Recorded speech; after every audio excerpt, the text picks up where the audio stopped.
Assalomu alaykum aziz obunachilar. Sizlar uchun tayyor biznesni reklama uyatib o'tsak, xatolansa havola qilsak. Bağlamız Urganch davlat universiteti Darital sit ish yeridan Geraverishda o'ng tomonda. Bağlamız esa Kuveytni chorrahasi desak ham bo'ladi. Kuveyt ko'cha xalq tilida. Xullas zo'r, joyimiz berimizda dokumentda obunachilarim tura natural emas 15-18 ekan xullas. O'zini parkovkalarini ega Tayyorga 004 xullas. Kansanelları hem bir toplu pol ekan, bu yerda hojatxona, salon.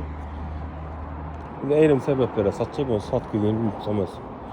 Yani özünü yaşaş üçün arka tomonda yana xonaları bor. 100% toplu pol, kansanel, trezorlarımız. Berimizden yana bir trezorlar, özünün rakovnası, toplu pol ve de dokun delikat ve stabilizatorlar ham bor ekan. Gelirse görürse bemalol savdo qilaverasiz. Bu oladığın bahası 150 ming dollar. Obunachilar, agar kimga qiziq bo'lsa, telefon qilib bizdan savdo qilaverasiz. Shunda lokatsiya Darital desak ham bo'ladi. 88 510 30 00 harakat qilsa. Kim biznesga qiziqib turgan bo'lsa, maksimal tarqatsansa e'lonlar bo'ladi. Obunachilarimiz sog' bo'linglar, omon bo'linglar. Keyingi videoda görüşguncha.